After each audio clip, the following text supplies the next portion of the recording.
It's your girl, Carla Yvette. Welcome to Elevate the Good, a podcast featuring organic conversations with good people living an elevated life and loving it, inspiring to elevate the good within you so you would live out loud with good vibes only. Be self-serving with goodness to unleash your greatness. Think the good, do the good, be the good. All things good. So let's get to it. Hello, Miss Eva Jane Bunkley. I'm so excited you're here. Welcome to Elevate the Good. I appreciate you so much.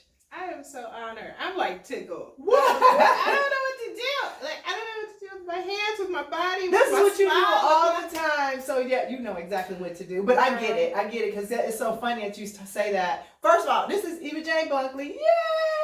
My girlfriend, makeup artist extraordinaire, inventor. But I do have a disclosure before we get into the interview or the conversation. Really? So because you are the makeup artist, I actually put on makeup. I felt pressured. Because I never wear makeup unless I'm going to a job or audition. So I was laughing to myself the whole time. I'm like, why am I putting on makeup? Why? But this is for you. Thank you very much. Thank you very much. So in the spirit of all the disclosuring, I kind of passed your place and pulled into, I was like, where's the first place I can pull into? It was a mechanic shop. I found some shade and I was like, let me finish this space real quick so I can show up right. Well, there you go. Well, thank you and welcome to Elevate the Good. This is Miss Eva Jane Bunkley. Eva Jane, she is makeup artist extraordinaire, 2-time award-winning makeup artist, author, inventor of the Makeup Bullet and a couple other products. So let me just kind of read what I've written down. And you're also a mother of 2 beautiful young men and your husband, Terrence, and you're married to.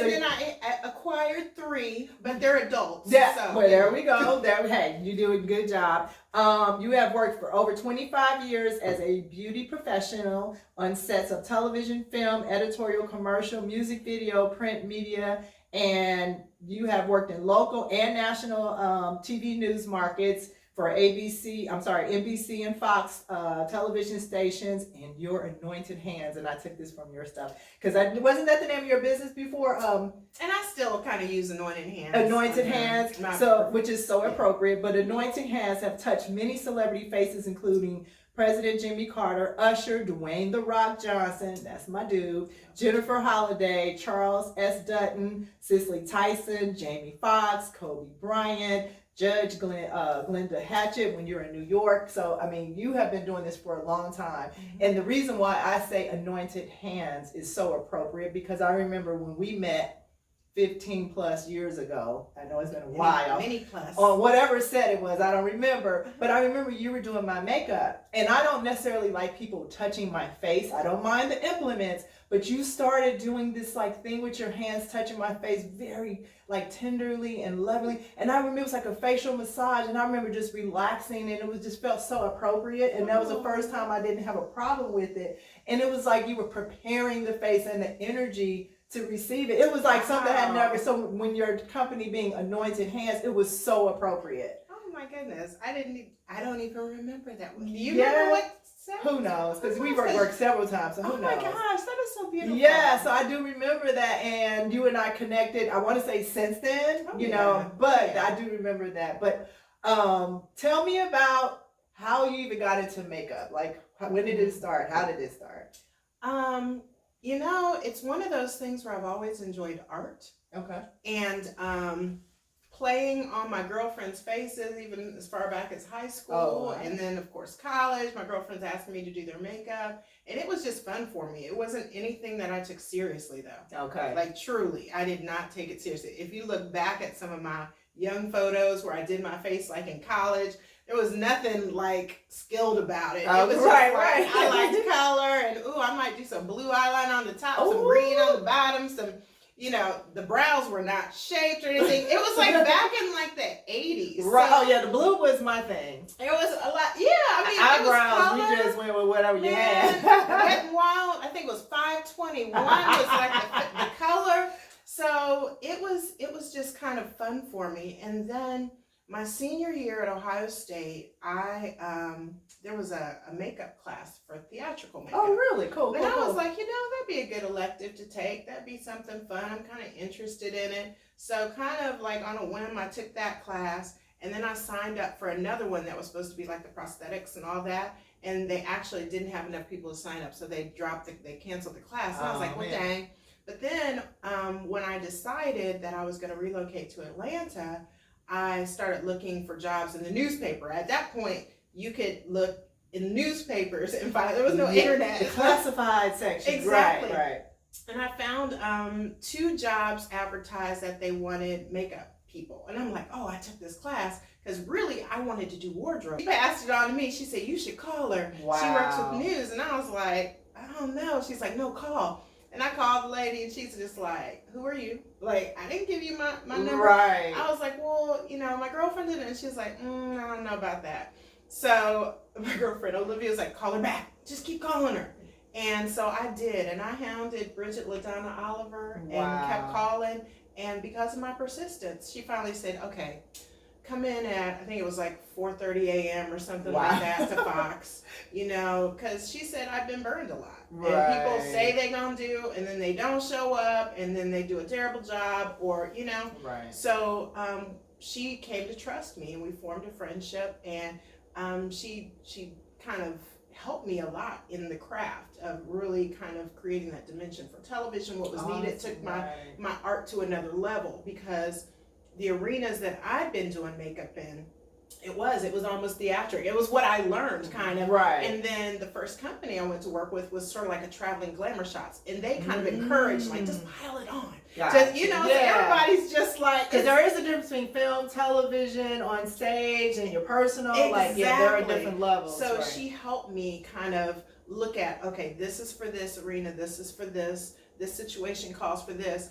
And I think the maturity of makeup is knowing what's called for any given situation. Right. If you just look at Instagram and you look at the trending tutorials, right. and you think that that's what you need to do to everybody, you got this corporate lady doing headshots, and then all of a sudden she's not looking professional, she's looking clownish. Right. You know, then it doesn't bode well. So knowing what to do when is I think a huge sign of maturity in your artistry and professionalism.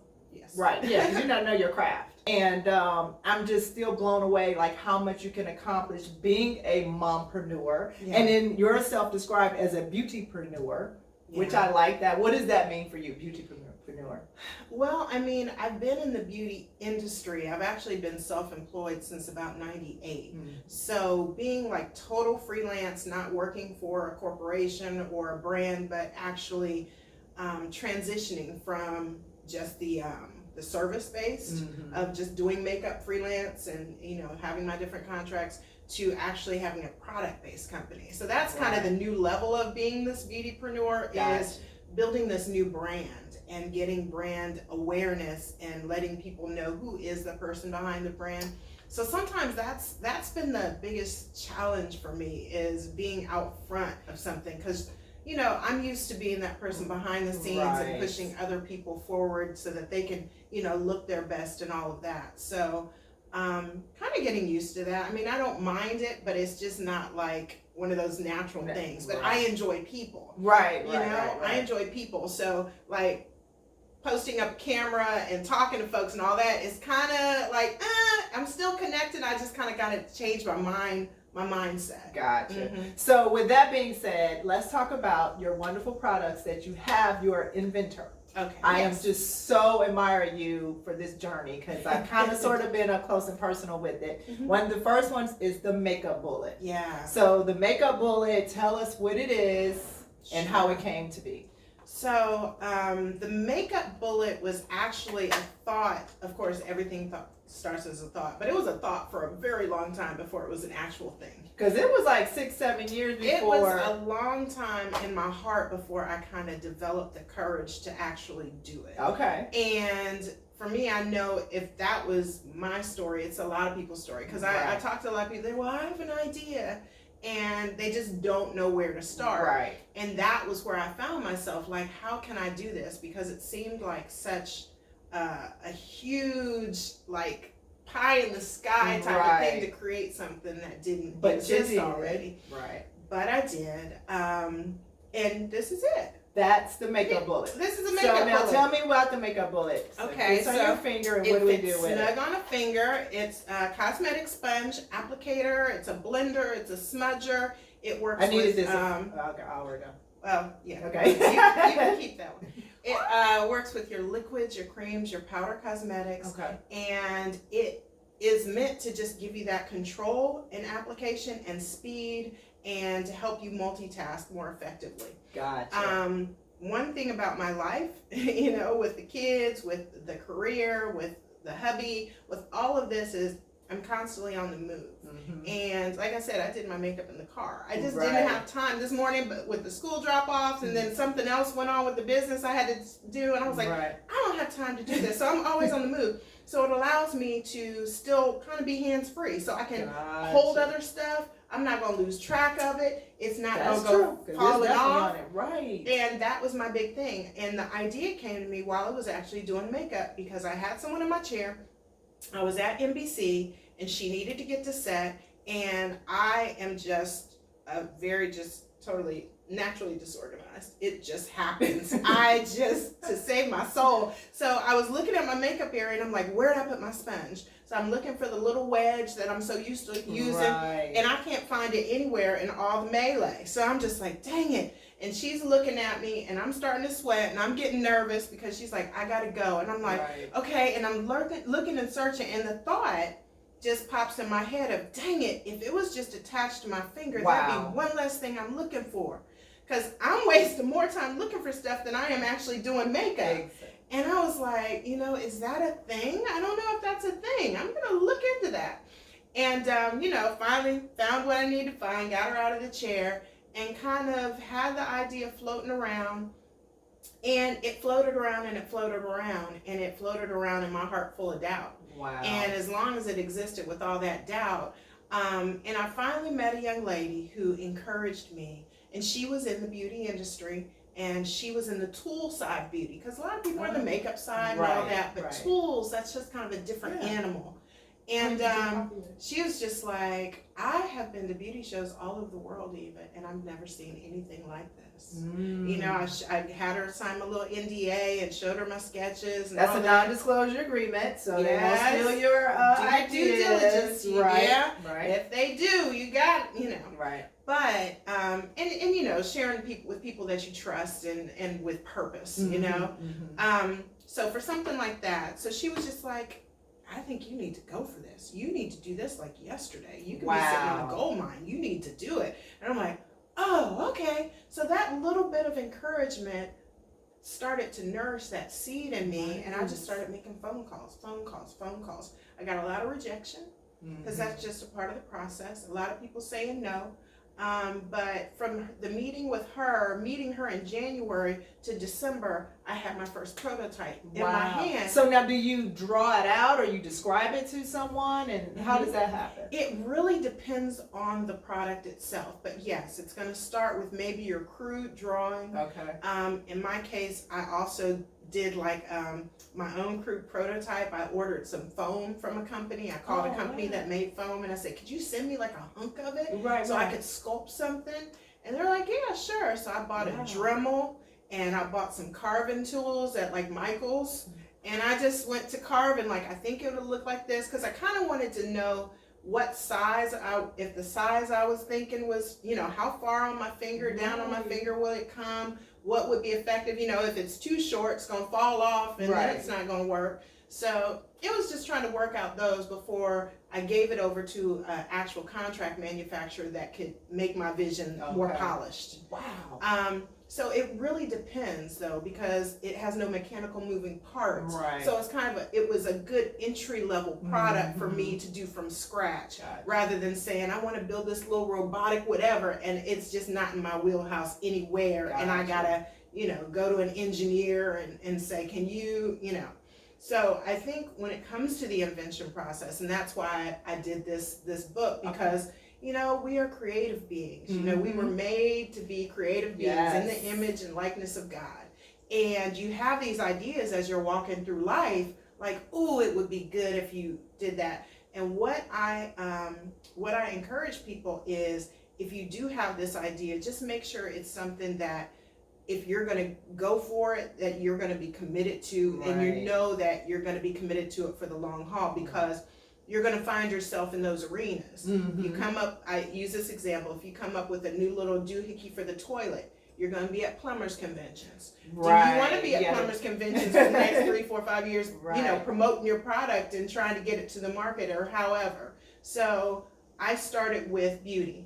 You know, it was something that was just intuitive, second nature, like I could just blend right into that. This is my world. You have, in this industry, like beauty, they're always looking for the new hot thing. So everybody jumps on the new hot thing. We want it, we want it, we want it.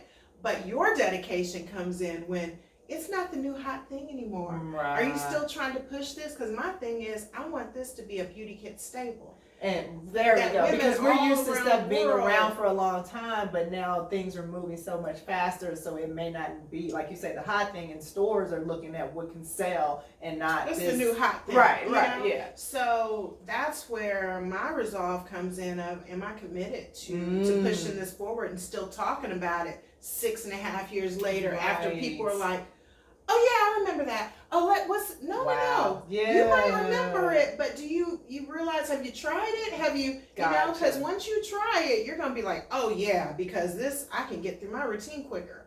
Because for me, it's that, you know, it really does work. So I think like with the next stage of my business in learning, and I wanted this, we talked about this word organic. I wanted organic growth for my product because I knew I had a learning curve. I knew that I'd never gone into a product place like this and tried to get something to market. And, you know, you watch shows like Shark Tank and you think, oh, well, if I get, you know, 1,500 doors, that's success. But the reality of that is it comes with so much more than you ever knew. Those margins start to decrease and decrease and decrease and decrease. Well, you thinking it's actually going to go the reverse. And you think so. I mean, there's pros and cons. So I've gone to market direct to consumer through internet sales. I've done mom and pop stores, I've done distributors, I've done international distributors, mass market, and then I've been able in these 6+ years to kind of look at all of them and say, what was worth it? What would I enjoy? How would I do it differently?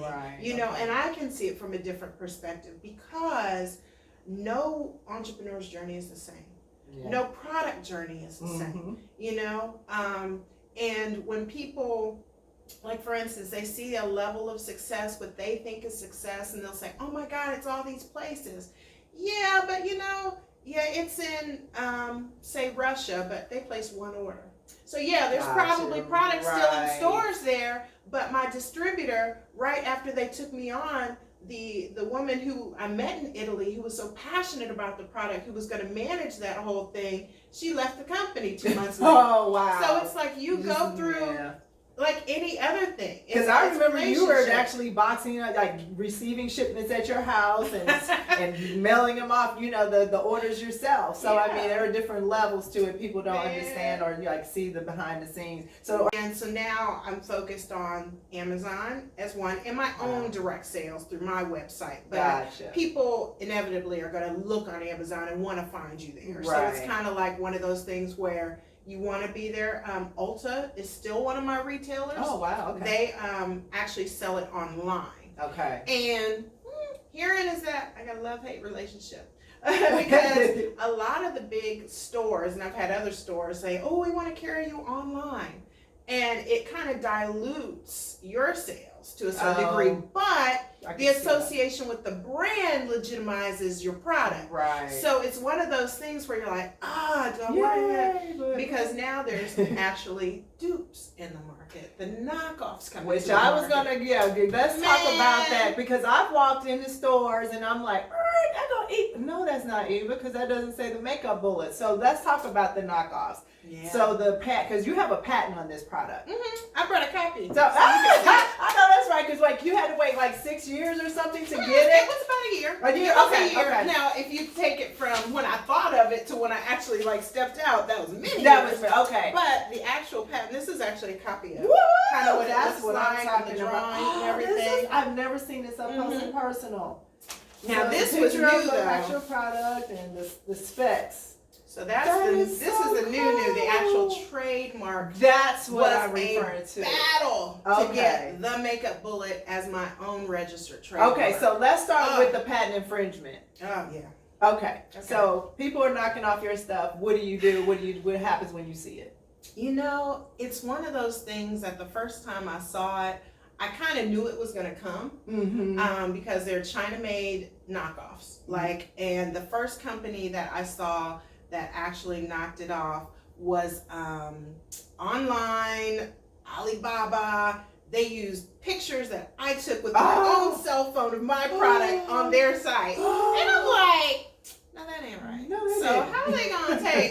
So yeah, we make this. And I'm like, no, I have a U.S. manufacturer. That was one of the things because I wanted the quality to be what the quality needed to be. But I had also gotten a trademark for my own version, knockoff version, because there are some people who are not going to pay $15 for a sponge. Gotcha. They're not going to get the premium. They want sort of the experience. Oh, I want a sponge that fits on my finger, but I don't know if I want to. So, but you get what you pay for. Right. So I said, I ordered those from that company and I said, send them to me. So let me see, because I needed another manufacturer outside of the U.S. because it's an expensive product to make. Right.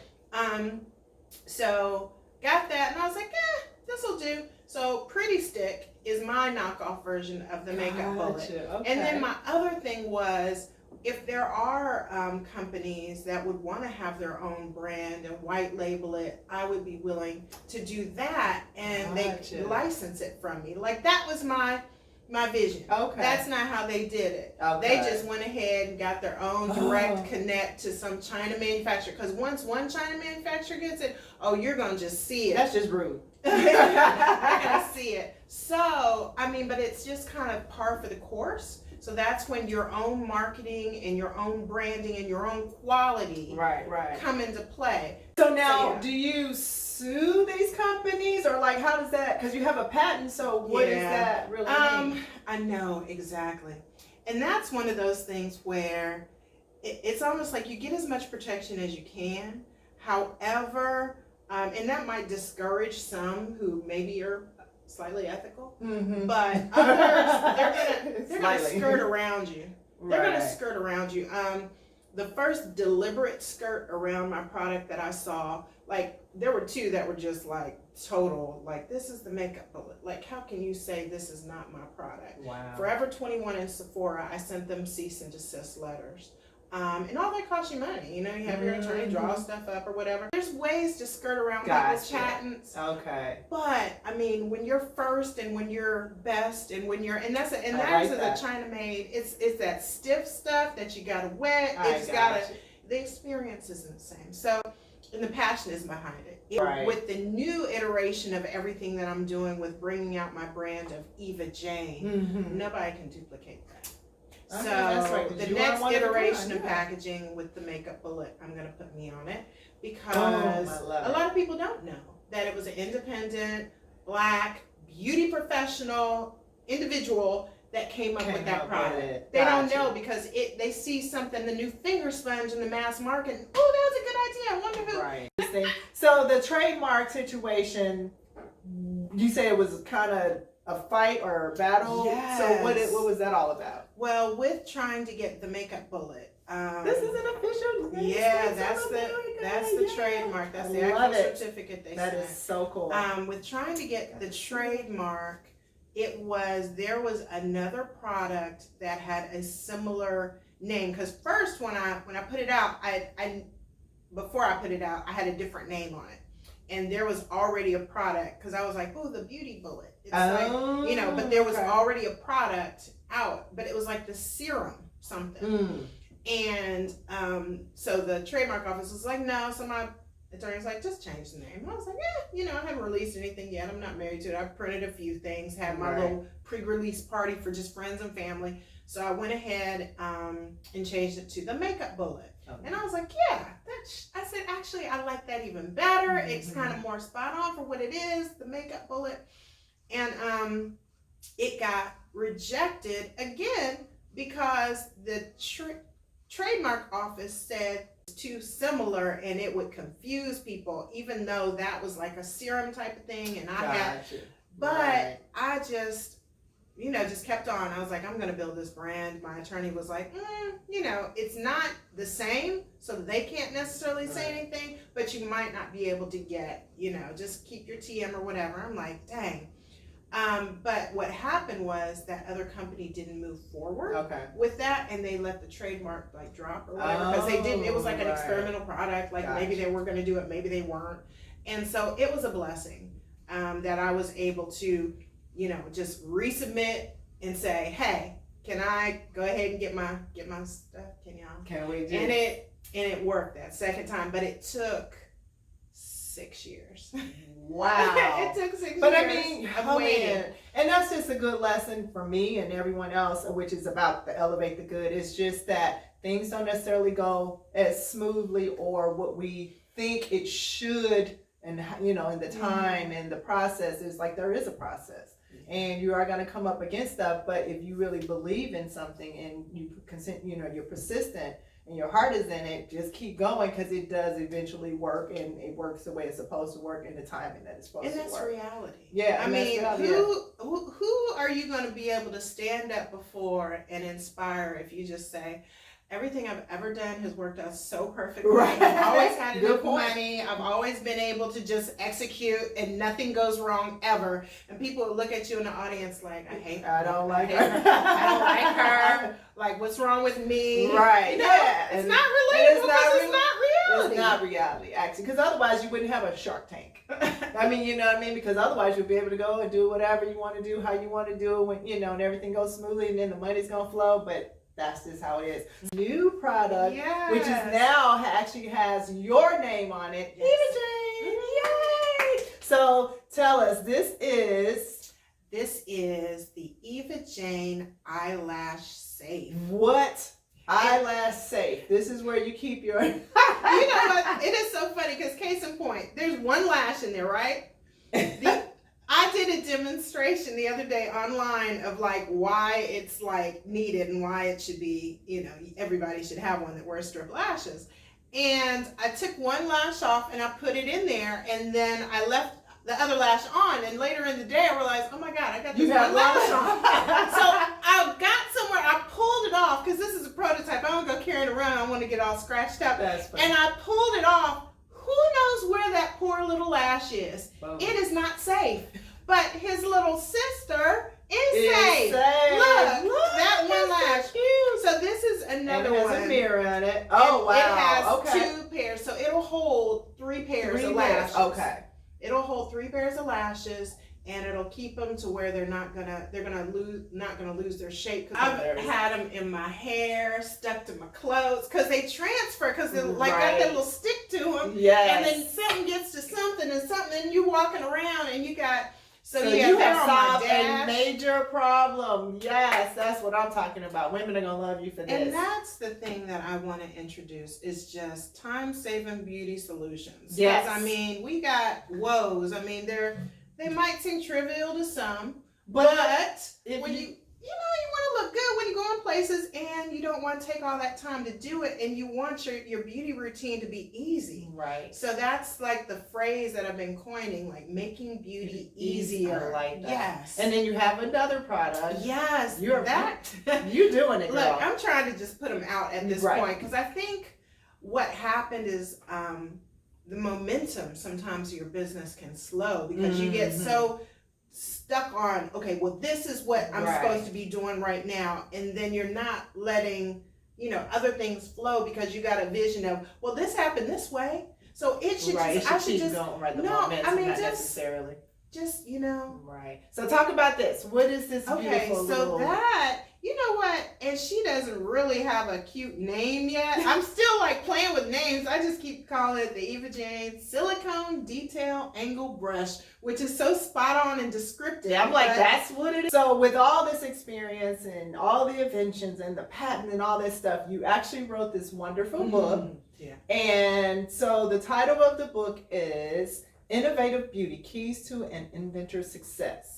And this is how I patent my idea to sell my product around the world, which is such a blessing, because you can can like cut out a lot of steps for a lot of people, you know, because back in our day we didn't have Google, so people can Google a lot of things, but just know that you're elevating the good by giving back through your experience, and it's not this secret. And it's like, you know, you want people to also to level up and really get their, like you said, their gifts and their talents or whatever, their ideas out of them and bless the world with that. And I think this is definitely elevating the good. Yeah. So how was the process, and or even how did you even come up and decide to write the book? You know, I wanted to do it, and I work on deadlines. So I just had to give myself a deadline.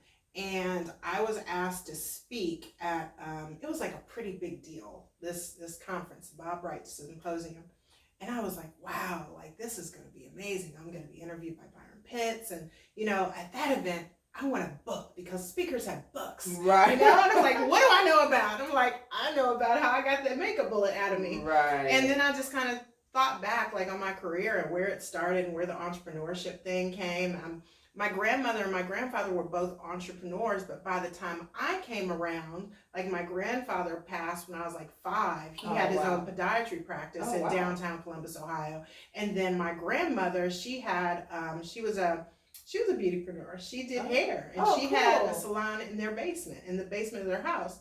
But by the time my mom passed and my grandmother raised me, she was 70.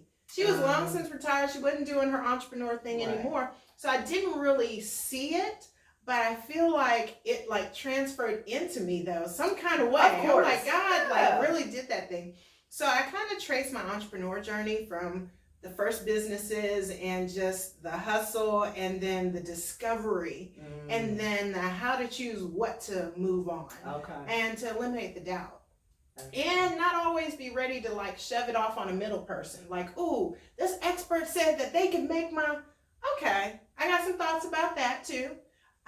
So that's what I put into that book. And if you have an idea and you want to move beyond all those doubts that you're having, this could be a catalyst to get you to the next level. That's excellent. So, okay, I could talk to you about so many things. So let me just jump forward to, not that you can only do products for beauty. You are a filmmaker. Yes. There's that. So now, I mean, you're a writer, director, producer, and that's Evolutions. Is that Evolution Studios? That is so cool. And I remember your first short film, The Family. Because I think was it you debuted it at the Bronze Lens? Did I? Maybe. I think it was the Bronze Lens Film Festival. Yes. I just remember like, Eva Jane, you're doing movies too. Like, I'm like, where did that even come from? And in the meantime, other films. My Mother Was a Butterfly, 3 Days, and then a documentary, Is She Crazy? Mary James, the preacher lady of Riverdale. Yes. And which you won some awards at other film festivals and whatnot. So My Mother Was a Butterfly. I do know that's a personal kind of type story. Can you tell us about what that is about? So that film is a feature doc, and it was about my journey to find out more about my mother. Okay. And I just said earlier, she passed, and I was 6 years old, and my grandmother raised me. But right before my mother passed, who was an only child, my grandfather had passed. So my grandmother loses her husband, 11 months later loses their only daughter, and then she's left at 70 to raise a 6-year-old girl. And there was a lot of pain there. So when I was coming up, she was overprotective for one, you know, just that was just her nature, like, nothing's gonna go wrong with this one. Right. Which I can't blame her. And she raised me not to live in the past of my mom, so she didn't share a lot with me about her mistakes and her missteps and, you know, those things that she had challenges with. So when she did say something, it was kind of like an outburst. Like I would ask her questions, and she's just like, she made a lot of mistakes, and she hung with the wrong crowd, and I don't want to talk about it. And it's just like, that was that generation, Yeah, so it was like, okay. So I just stopped asking. Wow. After a while, I knew that upset her. I knew she didn't want to go there, so I didn't ask. And those years of not asking turned into, once she passed, and I just kind of thought about, my mom. I'm like, wow, I know nothing. Like, I don't know much at all. All I have is her life in pictures. Gotcha. Like, I have plenty of pictures, but I had very few memories. So I found myself taking stock of the memories that I had of her and writing them down one by one. Because I had just turned 6 when she passed. I turned 6 in August, and she passed the beginning of October. So I wrote down on like notebook paper, and what I did is I categorized them as positive, negative, neutral.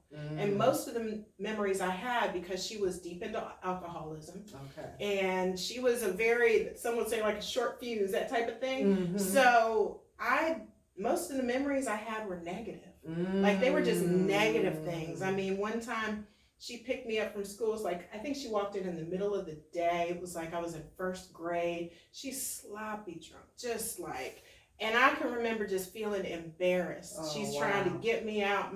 She's standing up there talking to my teacher, and it's just, and I'm like what is happening? So there were those types of memories, you know, just like things from my childhood that I didn't remember. Maybe I had blocked out. Maybe I didn't have a full picture of.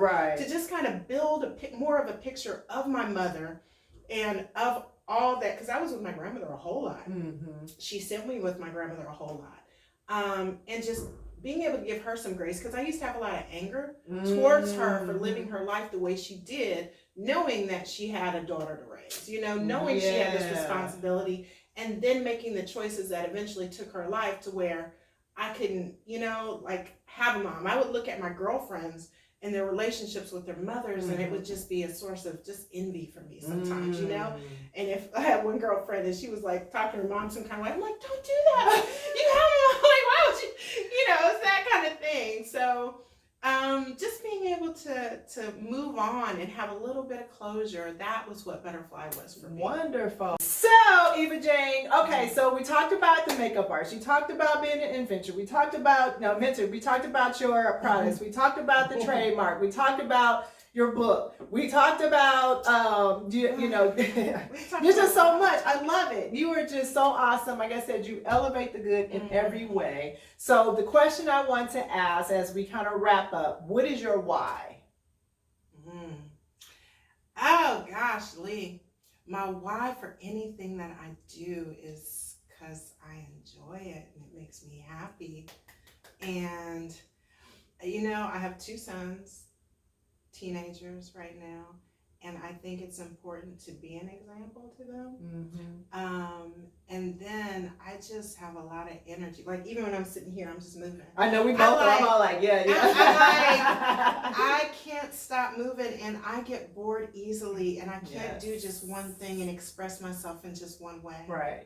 And I say even like right now, I'm a dormant filmmaker. Like I'm gonna come back and make more films. I hope so. Like it's been a minute since I made like my own film project, but what I love about being creative is you can do it till you die, till you know, to that last breath. You can create, you can write, you can express, you can dictate, you can, you know. So my thing is this is a legacy that I'm leaving, and it's an inspiration, hopefully for other people, that you don't always have to have everything together, because you know, in none of this, like even right now, I'm doing a push to pre-order so that I can order my next product. So that's on this, that's on the eyelash safe. Right. That's like a pre-order. I'm like, because I don't have millions of dollars to put into stuff.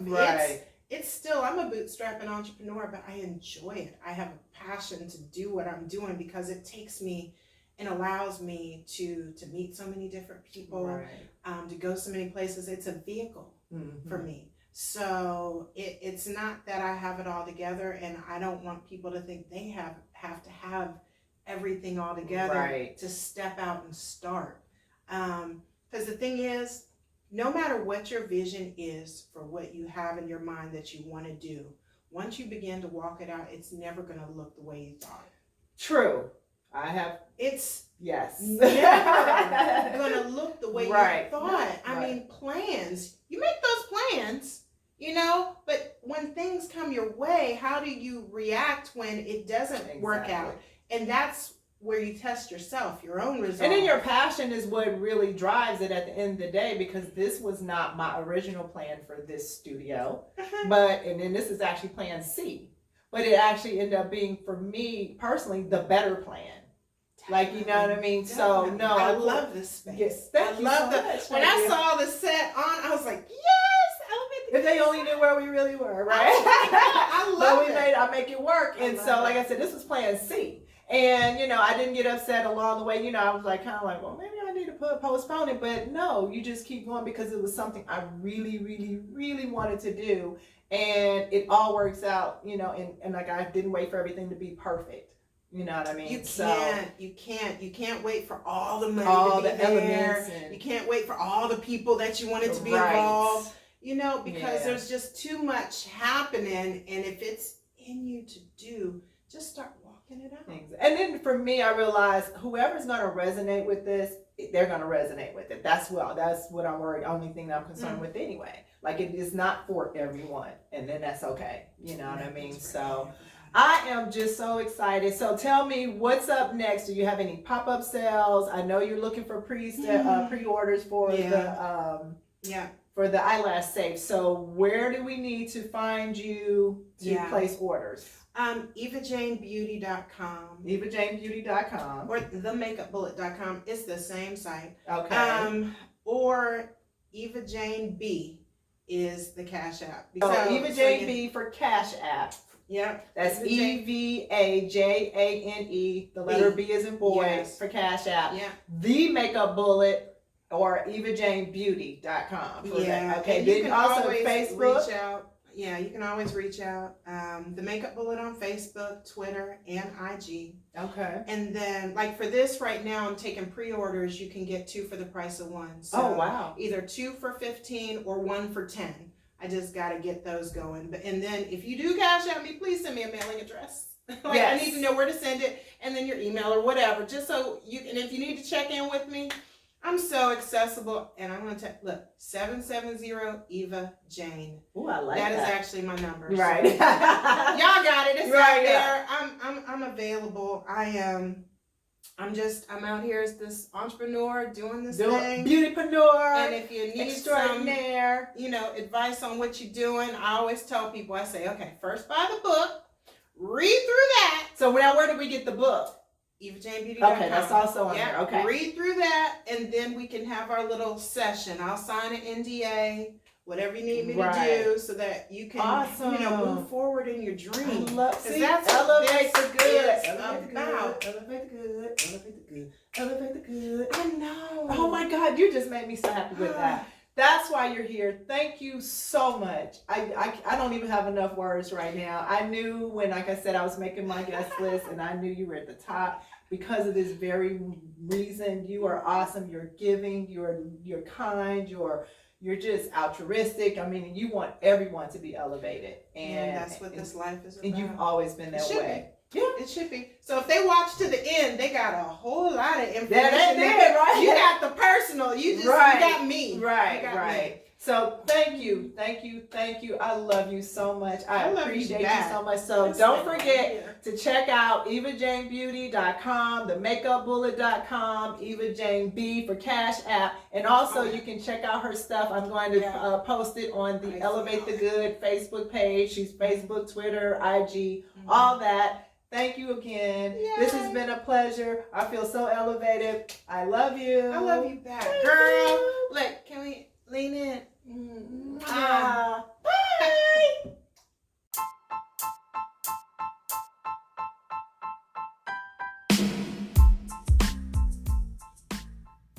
We've come to the end of a good time. Thanks for tuning in, and I hope you're feeling elevated. Make sure to hit the thumbs up, leave a comment, and subscribe to this channel, and ring that bell below for episode notifications. Until next time, remember to elevate the good, elevate the good, elevate the good, elevate the good. Bye!